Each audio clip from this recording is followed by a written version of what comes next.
안녕하세요. 바른투자 커뮤니티 주식부자 양성소 멘토를 맡고 있는 이빨톡톡입니다.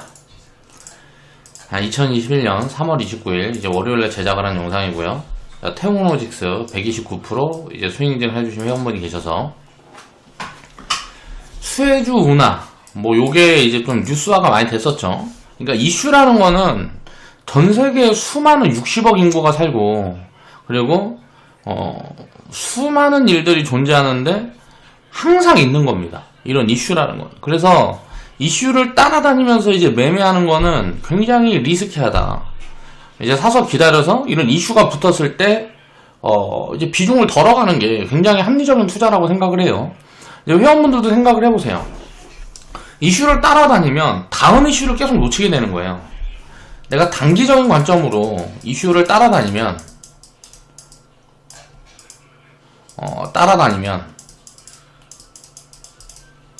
다음 이슈를 놓치는 거예요. 이슈에 대한 매매를 한다 그러면 이 이슈가 미래에 나올 이슈가 예측이 되는 부분들도 있고 또 그러니까 투자에 활용을 해볼 수 있습니다. 아이디어로 활용을 해볼 수 있어요. 지금 불거져 있는 이슈를 보는 게 아니에요. 자, 수혜주 운하에서 배가 이렇게 막아버렸어요. 그러면서 이제 막 이동이 불가능한 상태가 되니까 거기에서 이제 그 백길을 지나가려고 대기하는 배들이 엄청나게 많아지고 하면서 뭐 운송에 대한 큰 문제가 생겼었죠. 그리고 여기에서 이제 사고가 났는데 요런 부분들을 이제 뒤에서 이제 이야기를 해보겠습니다. 자, 이 관련 이제 뭐 물류 뭐 이런 관련 기업들은 이제 업사이드가 나오나 이제 체크를 해보면 될 것 같고요. 이런 이슈로 인해서 밸류 반영을 다 해놨단 말이에요. 그러니까 저평가 반영을 어느 정도는 해놨기 때문에 미래에 이제 경제 회복과 물동량이 이제 늘어나는 것들을 이제 체크를 하면서 우리가 투자를 해놓으면 되겠죠. 이런 산업은 사이클 산업입니다. 사이클 산업이 굉장히 어려운 게 물류 산업이라든가 뭐 운송 뭐 이런 것들은 전부 다 이제 사이클 산업이라고 생각을 하시면 돼요. 경제가 좋아지는 국면에 좋고 경제가 꺾이는 측면에 어때요? 주가는 이제 미리 빠집니다. 그러니까 사이클이 항상 있는 산업이에요. 경제라는 게 사이클을 이렇게 가져가기 때문에 사이클 산업은 이 사이클에 대한 흐름을 보면서 기업 밸류를 체크를 해서 우리가 포지션 대응을 해나가야 되는 거예요. 안 좋을 때 사서 좋을 때 이제 덜어가는 거죠. 그런 포지션에 대한 이해를 해야 되고요. 거의 모든 산업이 그렇지만 안 좋을 때 사면은 장기적인 관점에서는 손실 보기가 쉽지가 않습니다. 분산 투자만 어느 정도 해놓고 하면. 근데 지금처럼 이제 경제가 회복 국면에 들어서고 나중에 경제가 좋아지고 하면 그럴 때 투자하면 장기 수익률들을 낮춰잡고 투자를 해야 되는 거예요. 왜? 그럼 경제가 좋은 거에 대한 반영을 돈이라는 건 굉장히 똑똑하기 때문에 미리미리 다 따라서 붙거든요. 그래서 보통 주식 투자를 하다 보면 역발상 투자가 먹히고 자꾸 거꾸로 가는 이유가 뭐냐면 경제가 좋을 때는 수익이 좋지 않습니다. 수익이 안 난다라는 게 아니고 떨어져요. 그리고 경제가 안 좋을 때 투자를 하는 사람들이 수익이 커져요. 자, 그런데 이런 사이클이라는 거를 정확하게 언제부터 안 좋아지고 언제부터 좋아질 거고 이런 걸 알 수가 없기 때문에 어떻게 해요? 자, 나눠서 대응을 하는 겁니다. 그래서 분산 투자를 하고 여러 가지 산업에 이제 투자를 해야 되고 그 안에서 기업 가치와 이제 시장 가치를 보고 리밸런싱을 보는 거죠. 리밸런싱을 보고 대응을 하는 이유들이 이런 흐름들을 우리가 예측을 정확하게 할 수가 없기 때문에 흐름에 맞춰서 대응을 해가는 거예요. 예측을 해서 하는 게 아니고 대응을 해가는 거예요. 그리고 따라다니는 게 아니에요.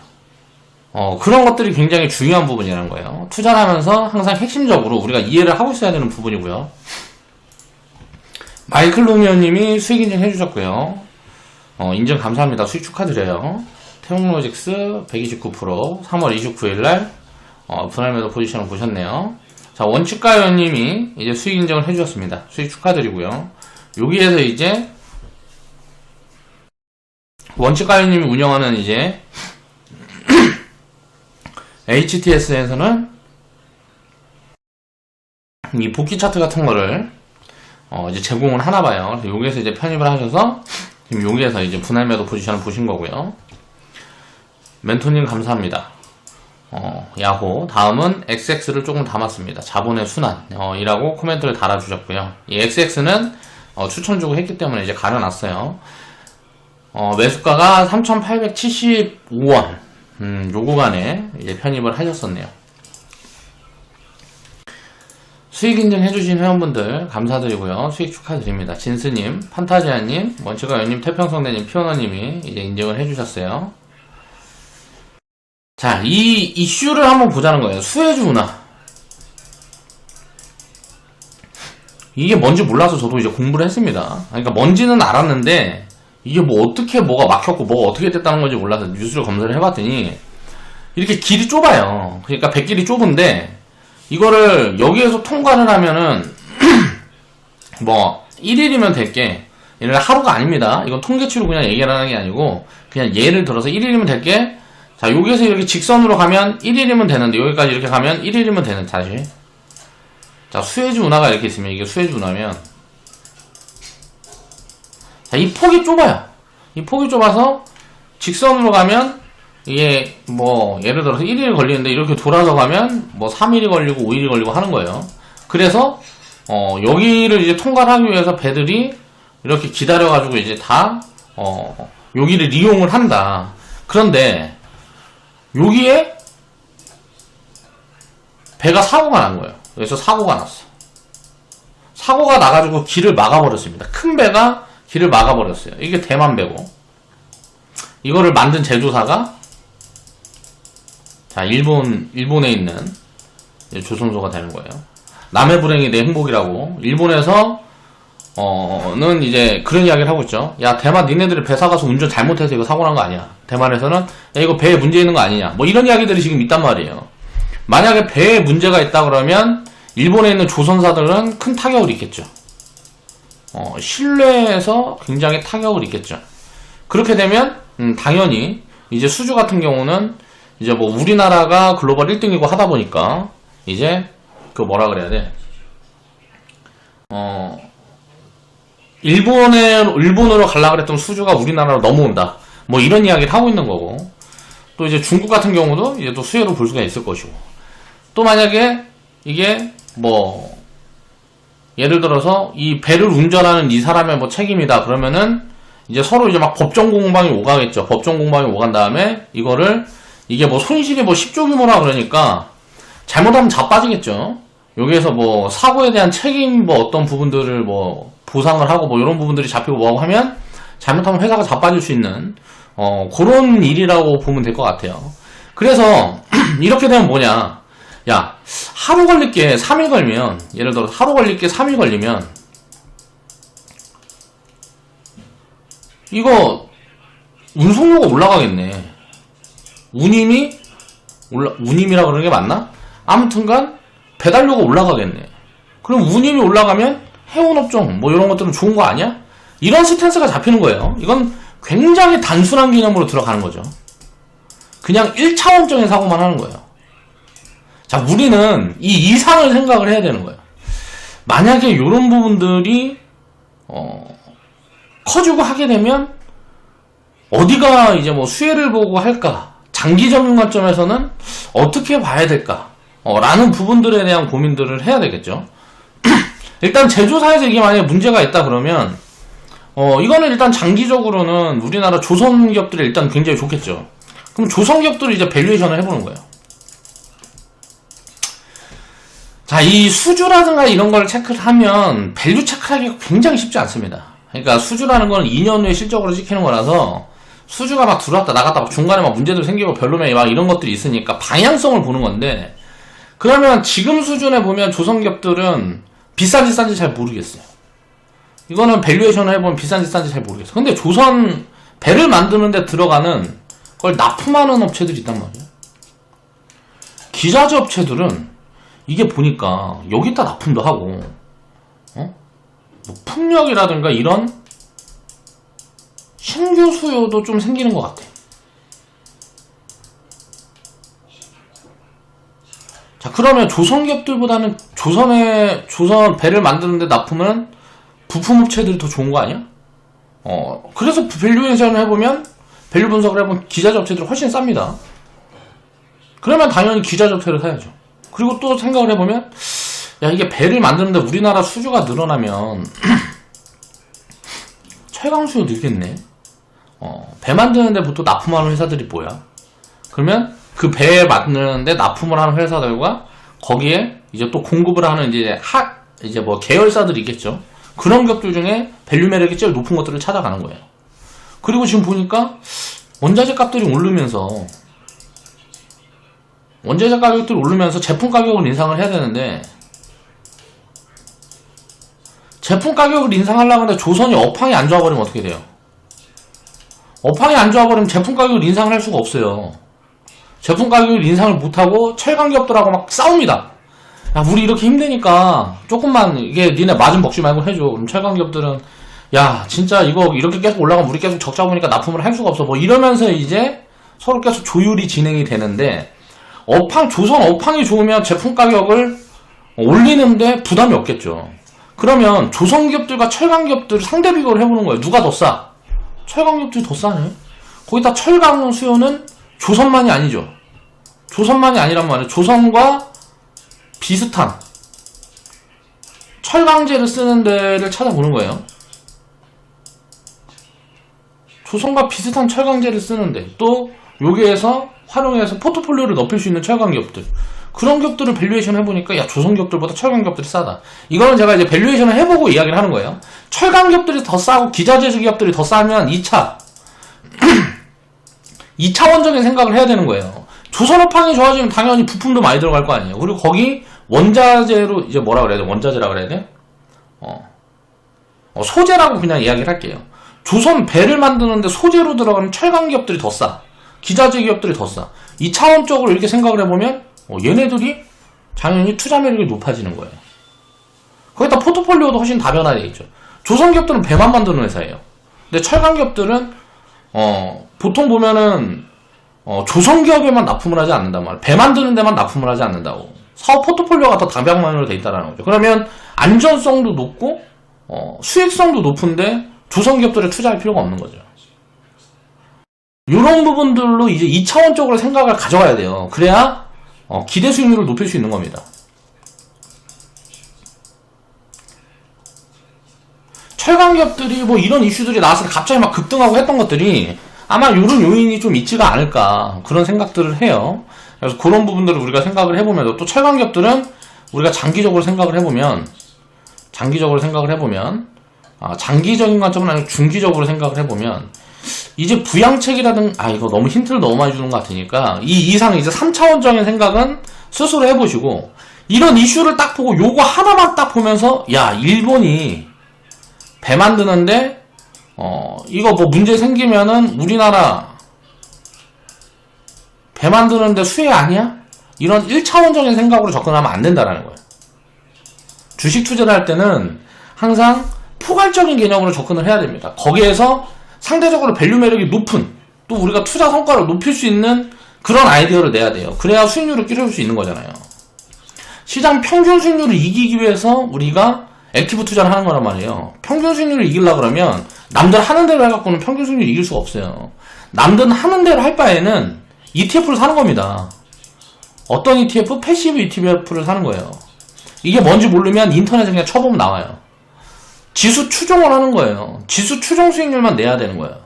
이런 아이디어를 막 내고 거기에 대한 공부를 하기 싫고 막 이런 사람들은 지수 평균 수익률보다 높이려는 생각을 하면 안 된단 말이에요. 평균 수익률보다 높이려고 그러면 그만큼 생각을 더 해야 되는 거예요. 창의력도 막 개발을 해야 되는 거고, 1차원적인 생각을 하면 안 된다는 거죠. 1차원적인 생각에서 벗어나야 2차원, 3차원, 4차원까지 생각을 할 수 있어야 장기 수익률들을 높여가면서 여러 가지 아이디어를 내 포트폴리오에 담을 수가 있다는 거예요. 그런 부분에서 이제 생각을 해봐야 되고, 그래서 지금 쌈박질하고 있는 게 배에 문제가 있었던 거냐, 아니면 운전에 문제가 있었냐, 뭐 이런 거 갖고 이야기를 하고 있고요. HMM이라는 기업을 저번에 제가 이제 수익능 영상에서 이제 다운사이드를 크게 이야기를 했었는데, 이거는 다시 지금 업사이드로 바뀌는 추세예요. 이게 추세가 다시 이제 업사이드로 분위기가 바뀌는 흐름이라서 이렇게 본다 그러면 밸류 매력이 굉장히 높아집니다. 그래서 요거는 만약에 요 이슈가 나오면서 HMM이 수에즈가 이렇게 막히니까 야 이거 잘못하면 여기서 한 달이고 두 달이고 서 있어도 이거 통과 못할 것 같아. 그래서 배를 돌렸습니다.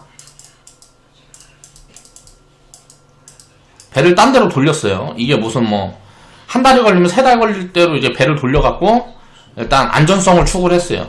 근데 이제 이게 재개가 됐습니다. 최근에 재개가 됐니 이게 정확하게는 모르겠는데 재개가 됐다는 막 뉴스가 나온 것 같아요. 그럼 이게 재개가 됐으면 여기서 기다리던 배들이 땡큐가 됐죠. 그래서 HMM은 요거 때문에 그거 됐다 하면서 이제 뭐 요런 이슈들이 나오고 있는데, 그러면 단기적으로 손해를 보겠죠. 그 부분들을 주가에 반영을 하고 있는데 제가 이제 밸류 체크를 잘못한 거면 이게 다운사이드가 아니고 업사이드라 그러면 이거는 상승률이 굉장히 높습니다. 장기적인 성장 매력이 굉장히 높아서, 그러니까 상승률이 굉장히 높이 잡힐 수 있어요. 그래서 회원분들한테는 이제 이거 적정가치, 제가 산출하고 있는 적정가치를 이제 추적해서 코멘트를 드리면서 좀 많이 빠져준다 그러면 좀 쉬어가주면, 빠지진 않아도 좋아. 그냥 쉬어가주면 이런 이제 단기 투기 자금들이 HMM에 많이 붙었었기 때문에 투기 자금들이 일단 빠지는 흐름들을 좀 봐야 될 것 같아요. 투기 자금들 자금을 받아주고 싶지 않단 말이야. 그러면 그 투기 자금들이 이제 좀 손절치고 나가는 포지션을 이제 좀 잘 봐가지고 요거는 이제 좀 담아볼까 고민을 하고 있습니다. 자, 손실 규모가 뭐 10조니 어쩌니 뭐 하고 있죠. 그래서 이런 부분들을 이제 앞으로 나오는 뉴스 플로우를 좀 이제 챙겨보면 좋을 것 같고요. 일본 조선기업들이 몰락하면 한국 조선기업들이 호황을 이어갈까? 이거는 모르는 거예요, 사실. 이거는 중요한 게 아니고, 사실 제가 생각했을 때 이게 중요한 게 아니고 앞으로의 경제 상황이 중요한 거예요. 그래서 배가 많이 필요한 경제 구조로 가느냐. 그런데 이거는 장기적으로 생각을 해보면 조선사업은 성장을 크게 못해도 살아는 있겠죠. 자, 물동량이라는 거는 장기적으로 늘어날 수밖에 없잖아요. 경제가 장기적으로 성장을 하면 이동하는 물류 같은 거는 점점점 늘어날 수밖에 없겠죠. 사람들이 이제 경제 수준이 올라가면 올라갈수록 필요한 것들이 더 많아지잖아요.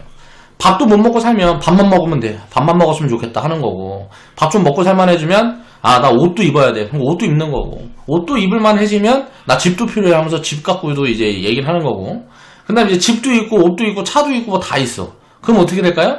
이제 여행 좀 다녀야 되겠다 하면서 이제 뭐 많이 이제 놀러도 다니는 거고, 뭐 이런 식으로 먹고 살만해질수록 하는 것들이 많아진단 말이에요, 점점. 그러면 그런 것들, 그 소비 패턴이라든가 그런 것들을 장기적으로 계속 이게 성장해 나갈 수밖에 없는 거예요. 그런 부분들이. 그래서 우리가 생각을 해보면 물동량이라는 거는 계속 늘어날 수밖에 없다. 장기적으로. 그러면 긴 관점에 뭐 10년, 20년, 30년 관점에 보면 배들은 계속 필요하겠죠. 점점 더 많이 필요하겠죠. 그런데 이제 중간중간 조선업이라든가 이런 것들도 사이클 산업이기 때문에 굉장히 부침이 심합니다. 그리고 아직 독점 구조가 아니죠. 지금 이것도 한중일이 경쟁을 하고 있는데, 이게 신흥국에서도 이제 슬슬 뭐 보이고 있어요. 좀 먹고 살만해지니까 야 우리도 이거 해보자 하는 데들이 신흥국들에서 들어오고 뭐 하고 있는데, 일단은 중국이 뭐 다 가져갈 가능성들이 높아 보입니다. 우리나라보다 제조 단가가 낮으니까 기술력만 쫓아오면 이제 넘어가는 거니까.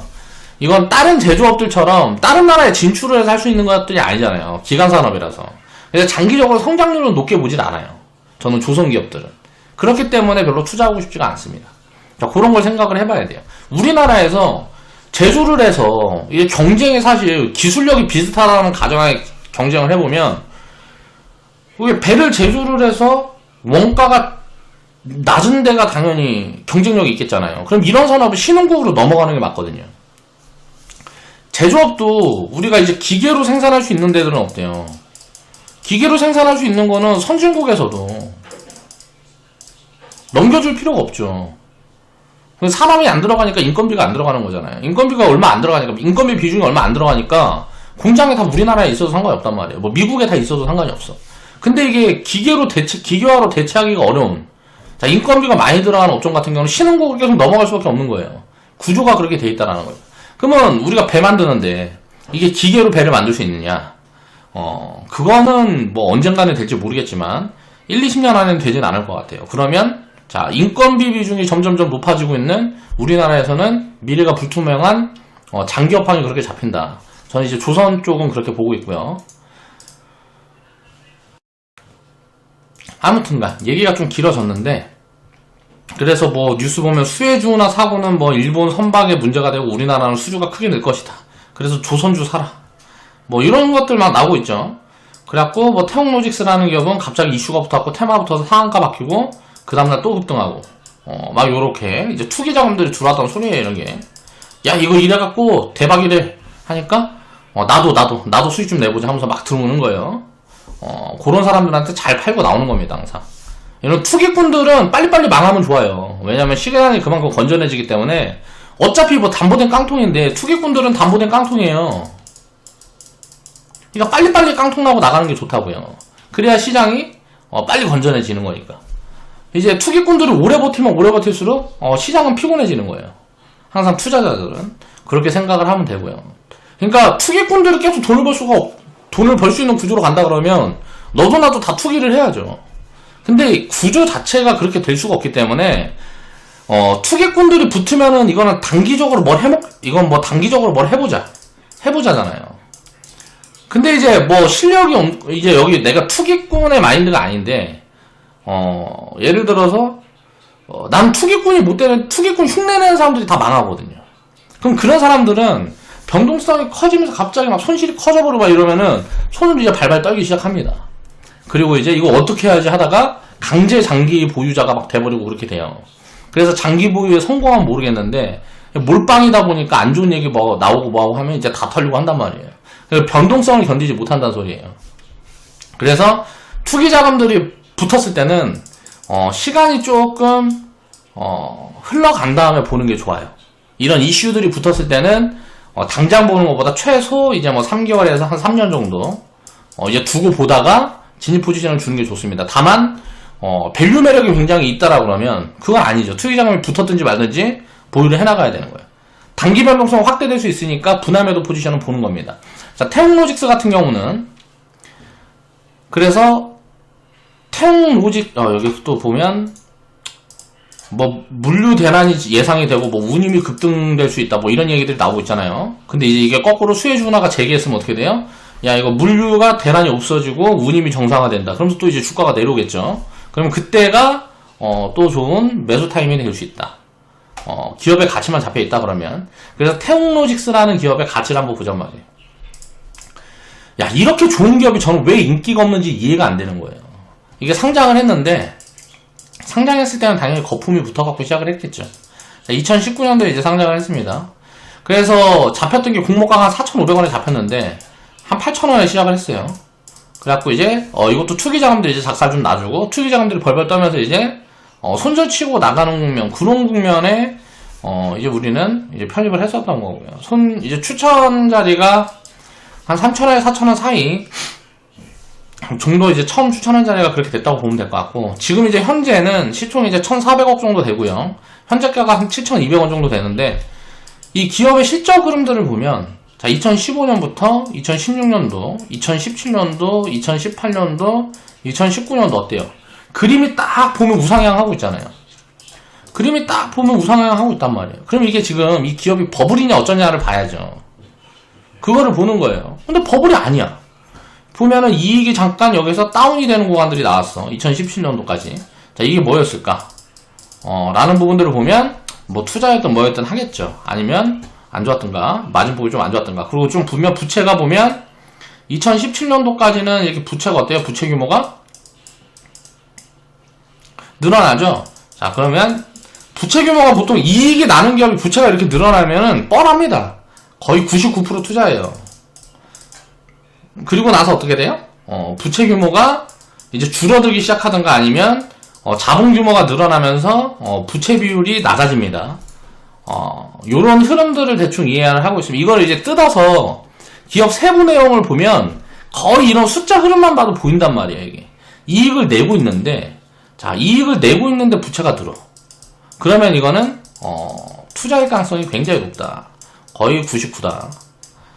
그렇게 보면 되고, 그 다음에 이런 기업들은 나중에 보면 이익을 더 내서 이제 뭐 부채 비중이 줄어들게 된다. 그러면서 이제 재무 건전성이 확보가 되고 장기 성장 흐름을 잡아가는 부분들이 있다. 그럼 지금은 보면 부채가 그렇게 크게 많지가 않아. 자, 부채가 그렇게 크게 많지가 않은데 이익이 어때요? 2017년도부터 좋아지고 있죠. 2019년도까지. 올해는 아마 2020년도에는 이게 다운이 잡혔는지 업이 잡혔는지 모르겠는데 그건 이제 실적이 4분기 실적이 좀 나와봐야 될 것 같고요. 올해는 실적이 굉장히 잘 나올 거예요. 그러면 시총이 1,400억이면 대충 뭐 영업이익 순이익이 대충 한 150억에서 200억 나오면 되는데 이제 올해 실적 추이를 이제 1, 2분기 대충 딱 까보면 대충 답이 나오겠죠. 3, 4분기에 좀 다운이 나온다 그래도 1, 2분기 실적을 딱 까보면 대충 답이 나올 거란 말이에요. 굉장히 잘 나올 가능성이 굉장히 높습니다. 그러면 이제 올해 실적 추이를 좀 보면서 이제 밸류 체크를 해보면 될 것 같고요. 제가 이제 이 당시에 3,000원, 4,000원을 추천했을 때는 시총이 거의 6, 700억대예요. 야, 그러면 이거 6, 700억대면 이거 너무 싼 거 아니냐. 영업이 150억 나오는 회사가 시총이 600억, 700억이면 너무 싸잖아. 대충 1,500억은 돼야 되는 거 아니야. 자, 이런 개념으로 이제 추천이 들어갔던 겁니다. 안정적인 사업구조. 사업구조가 굉장히 안정적이에요. 기업을 뜯어보니까. 그리고 경제회복 시에 빠르게 실적이 좋아질 수 있다. 자, 요런 포인트를 갖고 이제 추천을 했던 기업이고요. 주식은 이렇게 사서 기다리는 겁니다. 투기 자금이 붙어가지고 분할 매도 사인을 지금 이제 최근에 드렸던 거고요. 이 기업의 적정 가치는 한 2만원 정도 보고 있습니다, 저는. 근데 이거는 이제, 내년 실적 추이까지 이제 반영을 해가지고 계산을 해놓은 거예요.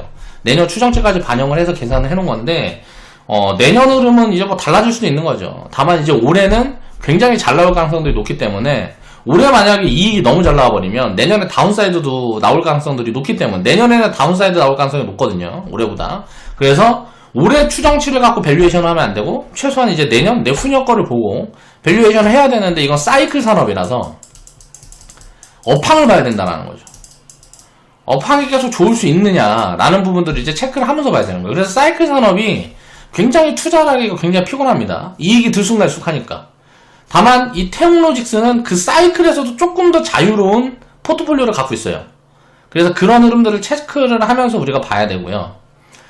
제가 처음 이제 추천드리고 했을 때 이제 시총이 요 구간대가 이제 600억, 700억대란 말이에요. 그럼 너무 싸다라고 이야기를 하고 이제 상장했을 때는 8,500원에 시작해서 투기자금 한번 털어먹고 2,000원까지 빠집니다. 2,000원까지 빠졌을 때는 말도 안 되는 저평가형에 있었던 거고요. 3월달에 이제 코로나 있었으니까 우리나라 증시 자체가 한 30-40% 폭락했으니까 그래서 이렇게 많이 빠진 거고 요거는 굉장히 싼 구간이었죠. 그래서 이 쌀 때는 우리가 담아갈 기업들이 굉장히 많았기 때문에 아직 이 기업에까지 우리가 자금을 태울 수 있을 만한 여력이 없었던 거고 그 다음에는 밸류 매력이 굉장히 있다 하면서 요렇게 눌릴 때마다 계속 추천을 드렸었단 말이에요.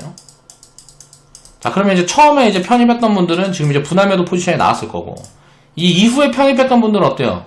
100%가 한때 안 나와서 그냥 냅둬버리면 됩니다. 이 기업은 적정 가치 수준이 굉장히 높다라고 보여지면 최근에 이제 수혜주 운하라든가 이런 부분에 또 노이즈 요인이라고 어떻게 이거는 재개가 안 될 거라고 생각했는데 재개가 됐기 때문에 이제 뭐 운임 급등이라든가 이런 것들이 좀 자리가 잡혔거든요. 그러니까 뭐 원유 가격도 좀 이제 조정이 들어오고 하는 흐름도 이게 정상화되는 과정이 이어지면 투기 자금들이 털릴 수가 있어요. 그러면 6,500원 밑으로 내려오는 구간부터는 저는 이제 땡큐 자리라고 역시 보고 있어요. 그럼 그 구간대가 오면 또 다시 추천 드릴 수도 있고 아닐 수도 있는데 지금 사고 싶은 기업들이 너무 많아서 다시 추천이 나갈지 안 나갈지는 모르겠지만 이제 수익을 낸 분들은 뭐 이제 100% 이상 수익을 낸 분들은 덜어놓고 장기 보유 해보면 좋을 것 같다 라고 생각을 해보면 될 것 같습니다. 오늘 그래 아까 수혜주 운하 뭐 요 사태를 가지고 우리가 이런 이슈를 우리가 분석을 할 때는 이슈에 대한 분석을 할 때는 1차원적인 사고를 하면 안 돼요.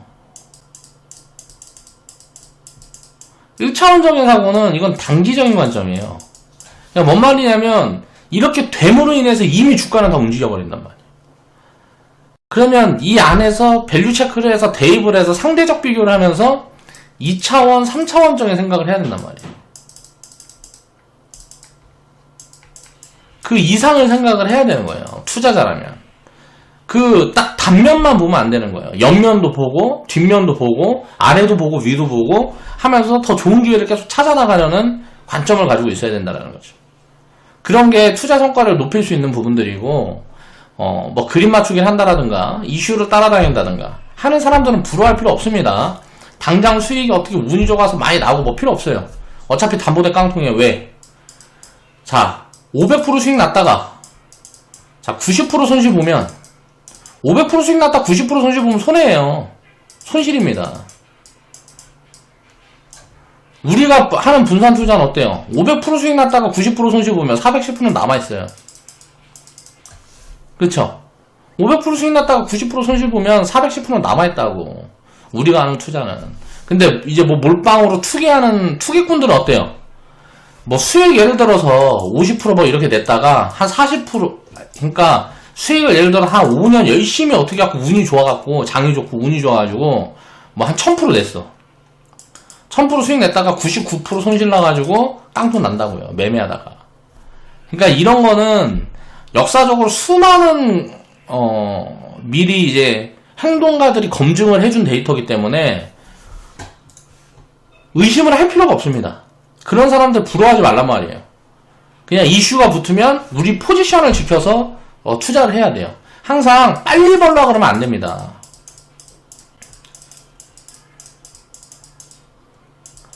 빨리 벌려고 하지 말고 빨리 벌려고 하면 안 돼요. 그러니까 제가 반복적으로 말씀을 드리는 내용인데 빨리 벌려 하지 말고 벌리지 않을 수 없게 투자를 해야 돼요.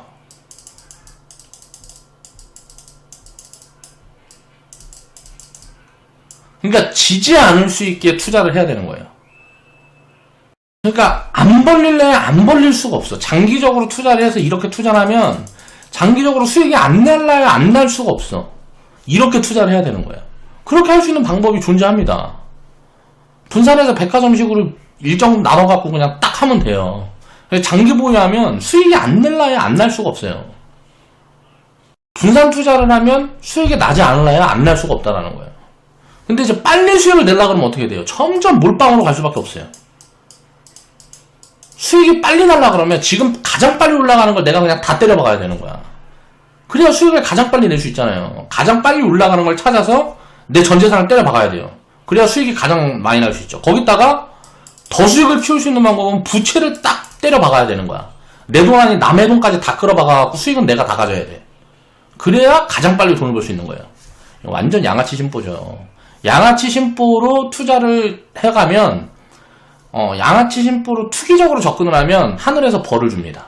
하나님이 이놈아 망해라 하고 순식간에 그냥 깡통나고 망해버리는 거예요. 그리고 나서 옆에를 딱 돌아보면 내가 양아치인데 누가 나를 도와줘. 양아치 새끼는 주변에서 절대 쳐다봐 주지도 않습니다. 그런 걸 항상 생각을 하면서 투자를 해야 되는 거예요. 벌리지 않을 수 없게 투자를 해가지고 천천히 수익을 내야 돼요. 그래야 절대 망하지 않습니다. 근데 빨리 수익을 내려고 그러면 순식간에 망해버립니다. 순식간에 망해버려요. 아무리 수익을 많이 내도 순식간에 깡통이 나는 거예요. 자, 인생 경험이 많으신 뭐 40대, 50대, 60대 분들은 다 이런 거 공감하실 거예요. 사업이든 인생이든 투자든 다 마찬가지예요. 빨리 가려고 그러면 어떻게든지 망해버려요. 망하는 확률이 훨씬 높아요. 그러니까 천천히 가면 절대 망하지 않는다는 거예요. 투자도 그렇게 할 수 있는 길이 존재하기 때문에 빨리 가려고 그러는 것만 심리적으로 조절해 가면 됩니다. 그러면 지지 않는 투자를 해나갈 수가 있다. 자, 오늘 방송 마무리하겠습니다.